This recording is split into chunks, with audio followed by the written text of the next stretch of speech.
Test 1. You will hear a number of different recordings and you will have to answer questions on what you hear.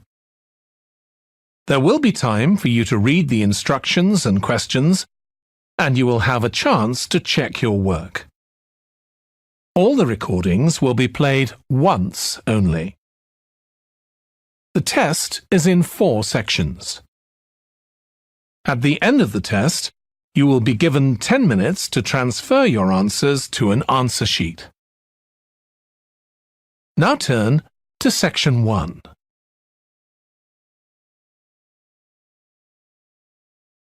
Section 1. You will hear a telephone conversation between a woman who wants to attend a cookery class and an official at a tourist information centre. First, you have some time to look at questions 1 to 6.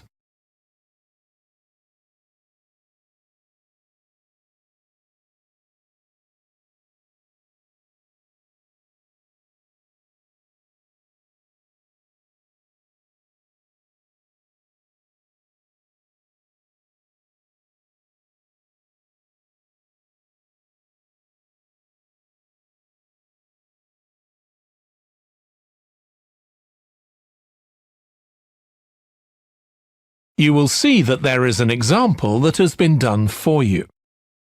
On this occasion only, the conversation relating to this will be played first. Hello, Tourist Information Centre. Mike speaking. How can I help you? Oh, hi. I wanted to find out about cookery classes. I believe there are some one-day classes for tourists. Well, they're open to everyone, but tourists are always welcome. OK, let me give you some details of what's available. There are several classes. One very popular one is at the food studio. The first cooking class is at the food studio, so studio has been written in the space. Now we shall begin. You should answer the questions as you listen because you will not hear the recording a second time. Listen carefully and answer questions 1 to 6.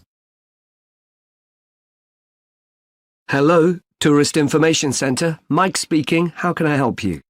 Oh, hi. I wanted to find out about cookery classes. I believe there are some one-day classes for tourists. Well, they're open to everyone, but tourists are always welcome. OK, let me give you some details of what's available. There are several classes. One very popular one is at the food studio. OK. They focus on seasonal products, and as well as teaching you how to cook them, they also show you how to choose them. Right, that sounds good. How big are the classes? I'm not sure exactly, but they'll be quite small. And could I get a private lesson there? I think so. Let me check. Yes, they do offer those. Though, in fact, most of the people who attend the classes find it's a nice way of getting to know one another. I suppose it must be, yes. And this company has a special deal for clients where they offer a discount of 20% if you return for a further class. OK, but you said there were several classes. That's right. Another one you might be interested in is Bond's Cookery School. They're quite new. They just opened 6 months ago, but I've heard good things about them. They concentrate on teaching you to prepare healthy food, and they have quite a lot of specialist staff. So, is that food for people on a diet and things like that? I don't know if I'd be interested in that. Well, I don't think they particularly focus on low-calorie diets or weight loss. It's more to do with recipes that look at specific needs, like including ingredients that will help build up your bones and make them stronger, that sort of thing. I see. Well, I might be interested. I'm not sure. Do they have a website I could check? Yes, just key in the name of the school. It'll come up. And if you want to know more about them, every Thursday evening they have a lecture at the school. It's free, and you don't need to book or anything. Just turn up at 7:30. And that might give you an idea of whether you want to go to an actual class. Before you hear the rest of the conversation, you have some time to look at questions 7 to 10.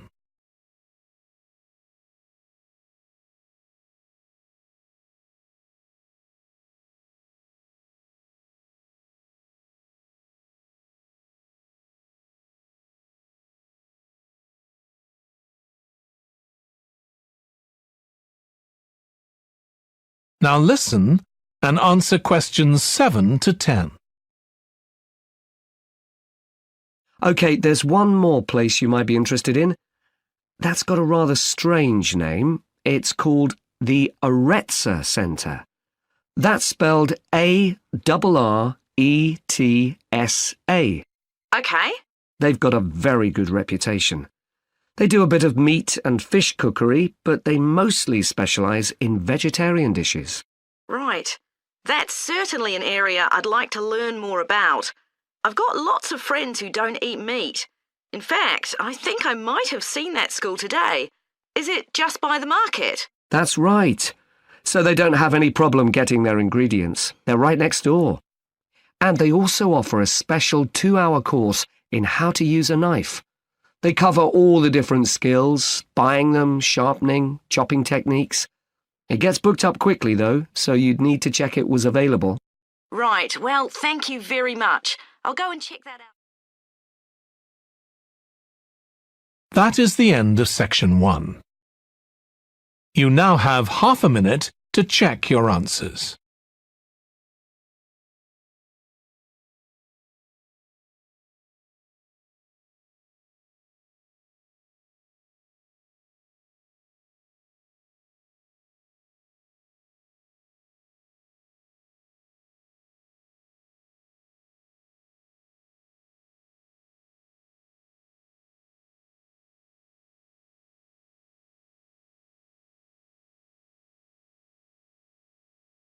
Now turn to section 2. Section 2. You will hear the chairman of the Highways Committee of Granford speaking to members of the public about proposed changes to traffic and parking in the area. First, you have some time to look at questions 11 to 13.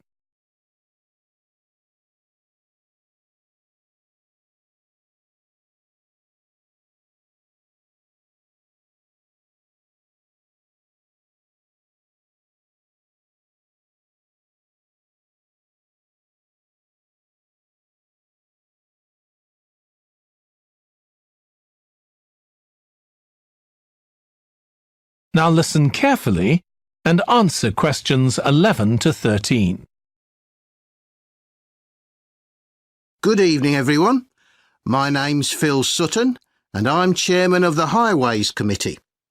We've called this meeting to inform members of the public about the new regulations for traffic and parking we're proposing for Granford. I'll start by summarising these changes before we open the meeting to questions. So, why do we need to make these changes to traffic systems in Granford? Well, we're very aware that traffic is becoming an increasing problem. It's been especially noticeable with the increase in heavy traffic while they've been building the new hospital. But it's the overall rise in the volume of traffic of all kinds that's concerning us. To date, there's not been any increase in traffic accidents, but that's not something we want to see happen, obviously. We recently carried out a survey of local residents, and their responses were interesting. People were very concerned about the lack of visibility on some roads due to cars parked along the sides of the roads. We'd expected complaints about the congestion near the school when parents are dropping off their children or picking them up. But this wasn't top of the list, and nor were noise and fumes from trucks and lorries, though they were mentioned by some people. We think these new traffic regulations would make a lot of difference, but we still have a long way to go. We've managed to keep our proposals within budget, so they can be covered by the council. But of course it's no good introducing new regulations if we don't have a way of making sure that everyone obeys them. And that's an area we're still working on with the help of representatives from the police force. Before you hear the rest of the talk, you have some time to look at questions 14 to 20.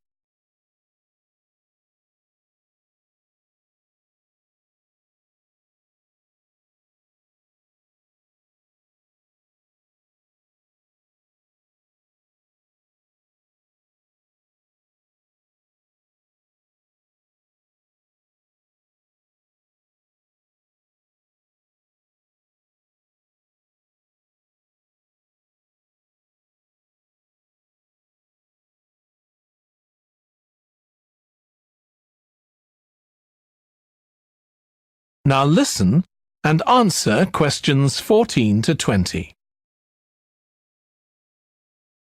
OK, so this slide shows a map of the central area of Granford with the High Street in the middle and School Road on the right. Now, we already have a set of traffic lights in the High Street at the junction with Station Road, but we're planning to have another set at the other end at the School Road junction to regulate the flow of traffic along the High Street. We've decided we definitely need a pedestrian crossing. We considered putting this on School Road just outside the school, but in the end we decided that could lead to a lot of traffic congestion. So we decided to locate it on the High Street, crossing the road in front of the supermarket. That's a very busy area, so it should help things there. We're proposing some changes to parking. At present, parking isn't allowed on the High Street outside the library, but we're going to change that and allow parking there, but not at the other end of the High Street near School Road. There'll be a new no parking sign on School Road just by the entrance to the school, forbidding parking for 25 metres. This should improve visibility for drivers and pedestrians, especially on the bend just to the north of the school. As far as disabled drivers are concerned, at present they have parking outside the supermarket, but lorries also use those spaces, so we've got 2 new disabled parking spaces on the side road up towards the bank. It's not ideal, but probably better than the present arrangement. We also plan to widen the pavement on School Road. We think we can manage to get an extra half metre on the bend just before you get to the school, on the same side of the road. Finally, we've introduced new restrictions on loading and unloading for the supermarket, so lorries will only be allowed to stop there before 8 a.m. That's the supermarket on School Road. We kept to the existing arrangements with the High Street supermarket. OK, so that's about it. Now, That is the end of section 2. You now have half a minute to check your answers.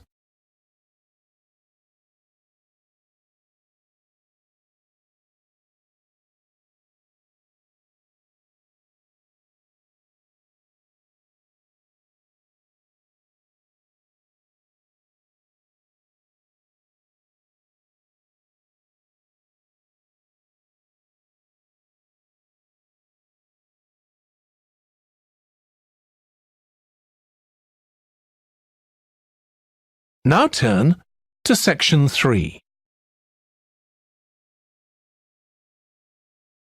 Section 3. You will hear 2 biology students called Emma and Jack discussing an experiment they are going to do together. First, you have some time to look at questions 21 to 25.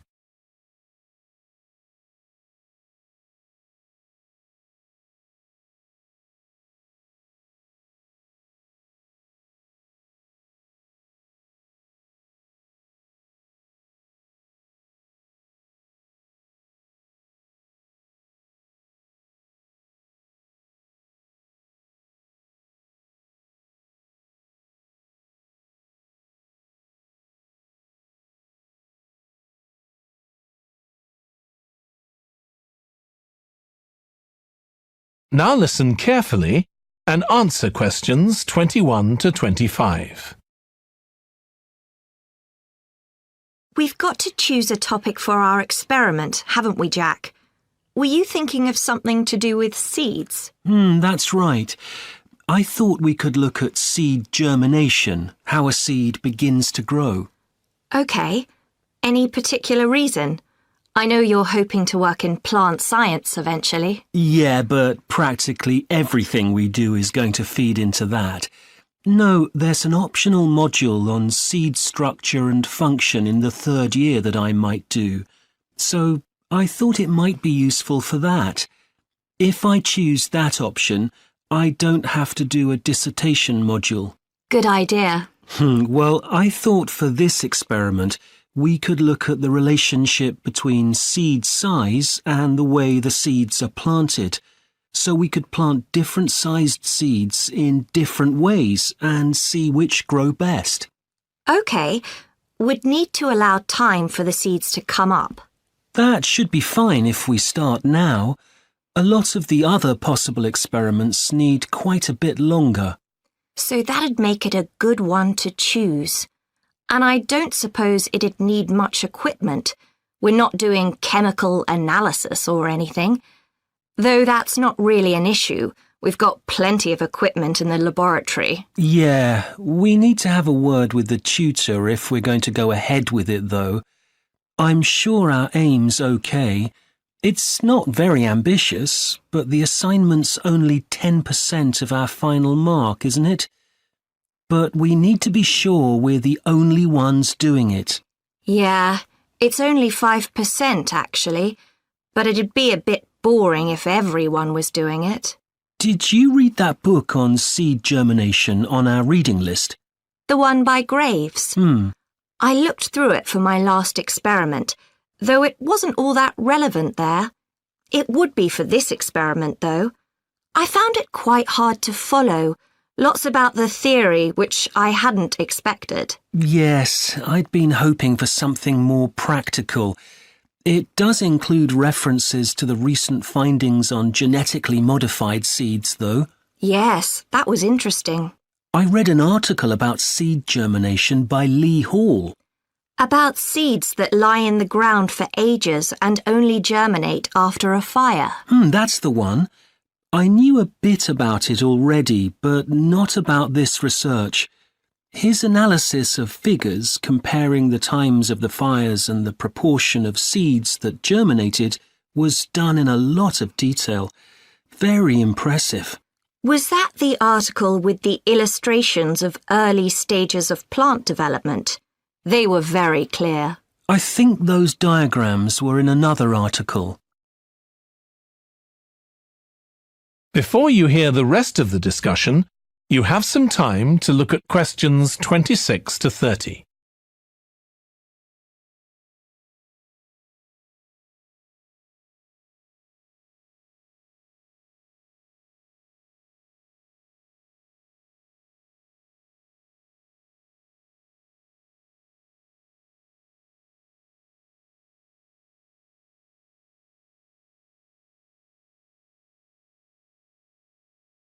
Now listen and answer questions 26 to 30. Anyway, shall we have a look at the procedure for our experiment? We'll need to get going with it quite soon. Right. So the first thing we have to do is find our seeds. I think vegetable seeds would be best, and obviously they mustn't all be the same size. So how many sorts do we need? About 4 different ones? I think that would be enough. There'll be quite a large number of seeds for each one. Then for each seed, we need to find out how much it weighs and also measure its dimensions. And we need to keep a careful record of all that. That'll be quite time-consuming. And we also need to decide how deep we're going to plant the seeds, right on the surface a few millimetres down, or several centimetres. OK, so then we get planting. Do you think we can plant several seeds together in the same plant pot? No, I think we need a different one for each seed. Right. And we'll need to label them. We can use different coloured labels. Then we wait for the seeds to germinate. I reckon that'll be about 3 weeks, depending on what the weather's like. Then we see if our plants have come up and write down how tall they've grown. Then all we have to do is look at our numbers and see if there's any relation between them. That's right. So then we get... That is the end of section 3. You now have half a minute to check your answers.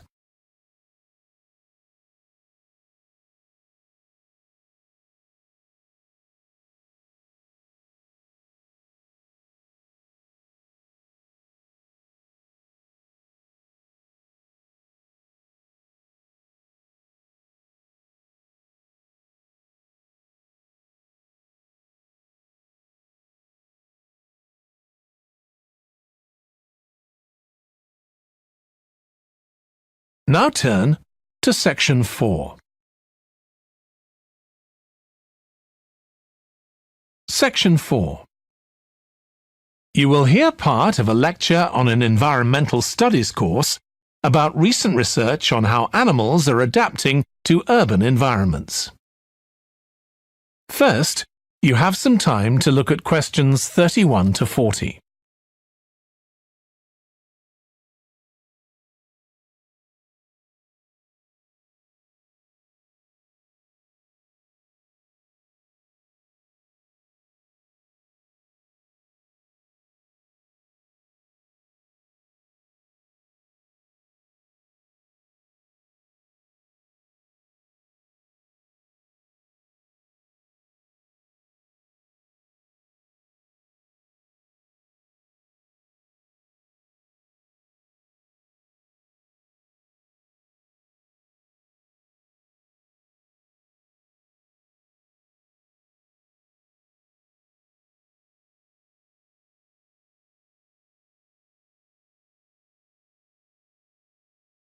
Now listen carefully and answer questions 31 to 40. Hi. Today we're going to be looking at animals in urban environments, and I'm going to be telling you about some research on how they're affected by these environments. Now, in evolutionary terms, urban environments represent huge upheavals, the sorts of massive changes that usually happen over millions of years. And we used to think that only a few species could adapt to this new environment. One species which is well known as being highly adaptable is the crow, and there have been various studies about how they manage to learn new skills. Another successful species is the pigeon, because they're able to perch on ledges on the walls of city buildings, just like they once perched on cliffs by the sea. But, in fact, we're now finding that these early immigrants were just the start of a more general movement of animals into cities, and of adaptation by these animals to city life. And one thing that researchers are finding especially interesting is the speed with which they're doing this. We're not talking about gradual evolution here. These animals are changing fast. Let me tell you about some of the studies that have been carried out in this area. So, in the University of Minnesota, a biologist called Emily Snellrud and her colleagues looked at specimens of urbanized small mammals such as mice and gophers that had been collected in Minnesota and that are now kept in museums there. And she looked at specimens that had been collected over the last 100 years, which is a very short time in evolutionary terms. And she found that during that time, these small mammals had experienced a jump in brain size when compared to rural mammals. Now, we can't be sure this means they're more intelligent, but since the sizes of other parts of the body didn't change, it does suggest that something cognitive was going on. And Snellrud thinks that this change might reflect the cognitive demands of adjusting to city life, having to look in different places to find food, for example, and coping with a whole new set of dangers.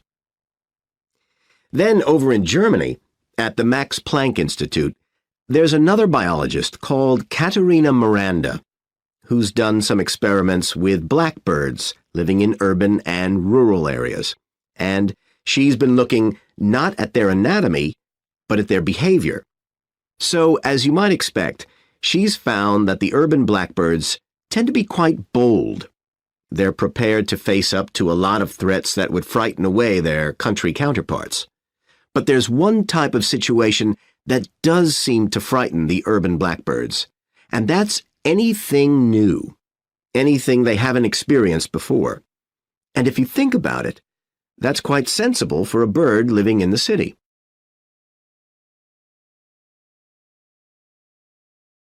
Jonathan Atwell, in Indiana University, is looking at how a range of animals respond to urban environments. He's found that when they're under stress, Their endocrine systems react by reducing the amount of hormones such as corticosterone into their blood. It's a sensible-seeming adaptation. A rat that gets scared every time a subway train rolls past won't be very successful. There's just one more study I'd like to mention, which is by Sarah Parton and her team. And they've been looking at how squirrels communicate in an urban environment, and they've found that a routine part of their communication is carried out by waving their tails. You do also see this in the country, but it's much more prevalent in cities, possibly because it's effective in a noisy environment.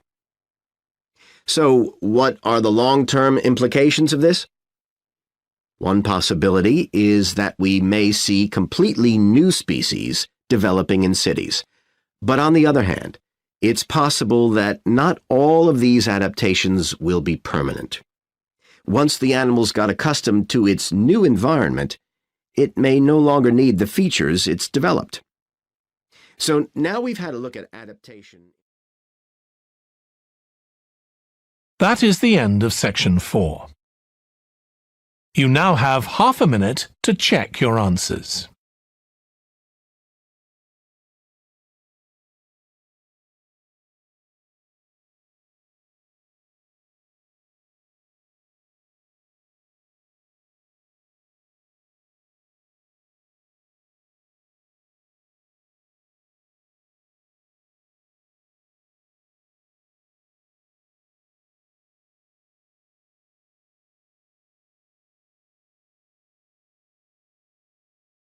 That is the end of the listening test.